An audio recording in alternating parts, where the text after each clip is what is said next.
Have you ever wondered what happens when you hit 70? What do you stop doing? What becomes completely unnecessary? Well, let me take you on a little journey of wisdom and freedom that comes with age. You see, when you reach 70, life starts to feel a lot more relaxed and a whole lot more fun. No longer do you have to sweat the small stuff or worry about keeping up with the latest trends. Instead, you embrace comfort, honesty, and the joy of saying no. And guess what? It feels amazing. In today's video, we're diving into 6 things that people over 70 have totally dropped off their to-do list. And trust me, they're loving it. From the mundane to the downright quirky, these are the things they've realized just aren't necessary anymore. And you'll definitely want to hear the funny, surprising stories behind them. So sit back, relax, and let's explore what life looks like when you don't have to do everything anymore. Thing number 1. Don't need to pretend to care about trends. Let's talk about trends. We've all been there, right? Trying to keep up with the latest fashion or tech craze, only to end up with a closet full of things that just don't feel right. But when you hit 70, something magical happens. You stop caring about what everyone else thinks and start doing you. Meet Judy. Judy's 73, and for decades, she was chasing after the latest fashion and tech trends. From high heels that left her feet aching to smartphones that she barely knew how to use, Judy was all in. But one day, she had an epiphany. She realized that the best look isn't the one that's trending. It's the one that makes you feel comfortable. So, Judy took a bold step. She threw away her uncomfortable heels and never looked back. Now, her go-to outfit is a cozy sweater, stretchy pants, and yes, fuzzy slippers. You've heard that right. She embraced comfort like never before. At a family reunion, Judy showed up wearing her fuzzy slippers, and everyone was stunned. There she was, standing in the middle of a crowd of cousins and grandkids, all dressed to the nines, and Judy was rocking her slippers like it was a red carpet event. She shrugged and said, "Why suffer for style when comfort is the real luxury?" And you know what? She was absolutely right. Judy's not worried about keeping up with trends anymore. She's too busy enjoying life on her own terms. Whether she's sipping tea at home or meeting friends for a casual lunch, she's learned that style is really about confidence and comfort, not the latest fad. And honestly, I think we could all be a little happier and a lot more comfortable if we embrace that. Thing number 2. Don't need to say yes to every invitation. When you're younger, there's a certain pressure to be everywhere, do everything and say yes to every invitation that comes your way.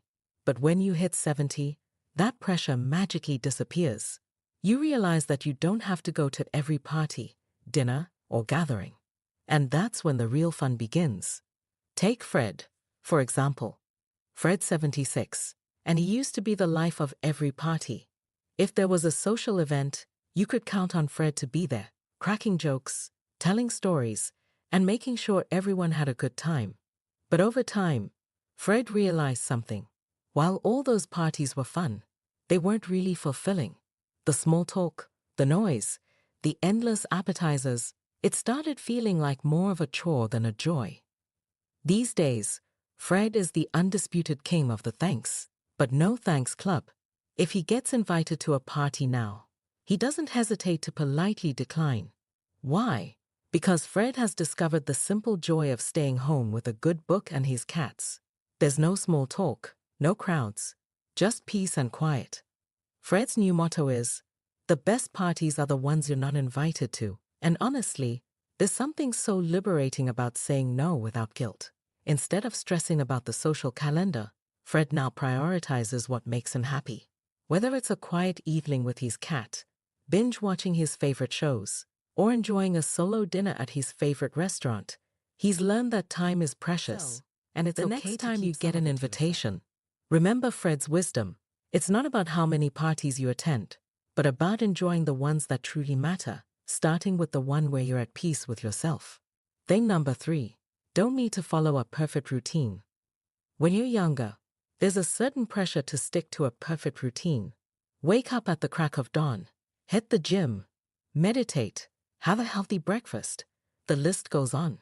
But when you've hit 70, Suddenly, all that perfect routine stuff feels a lot less important. Gail, 72, is a prime example of this newfound freedom.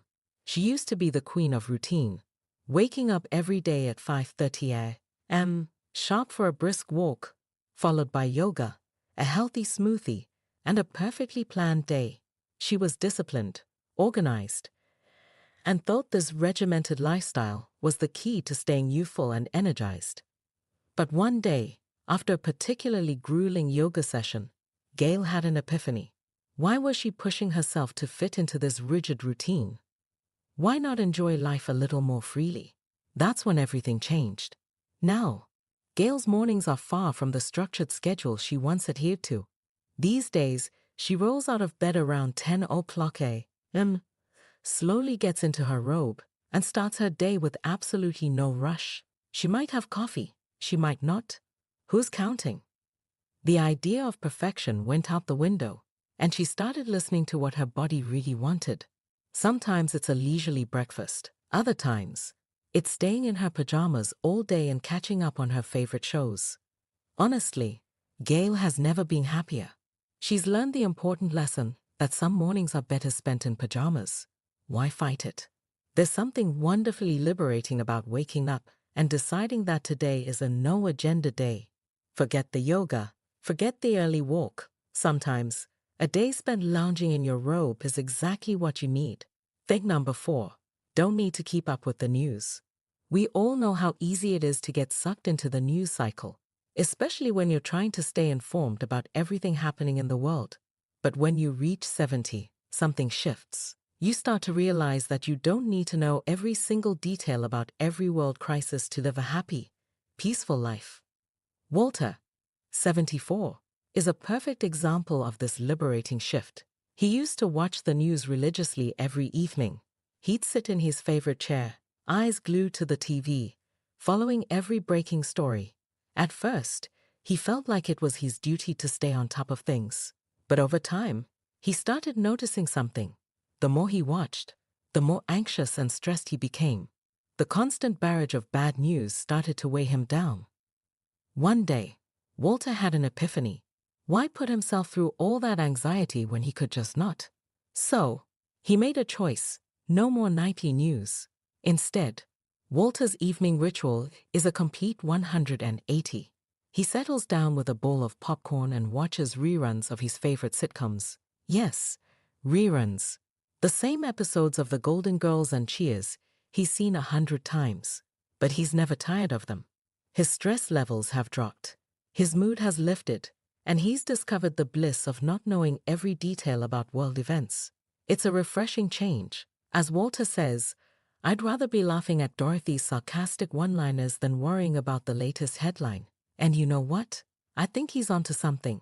Life's too short to let the news dictate your happiness. Thing number 5.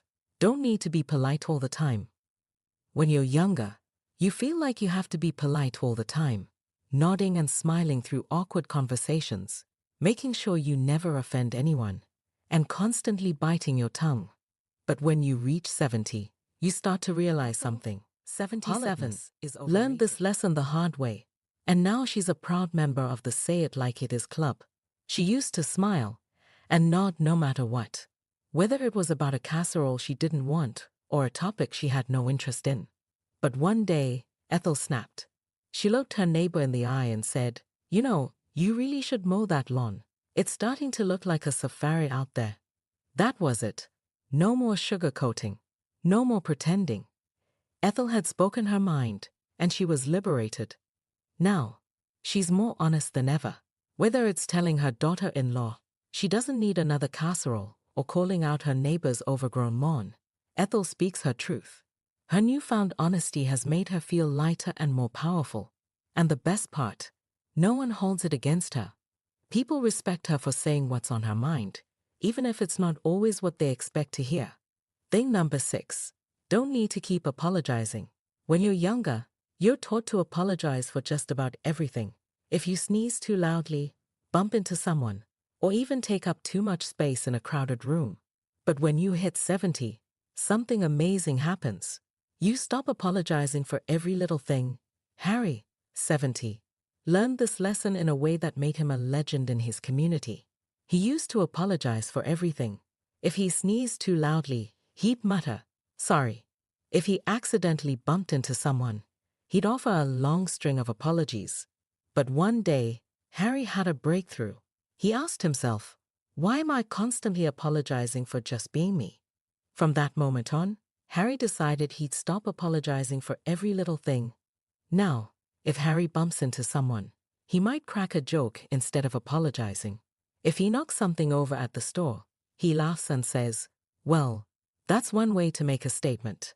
Harry's unapologetic antics have become a beloved part of who he is, and his family has learned to embrace his new motto: no apologies necessary.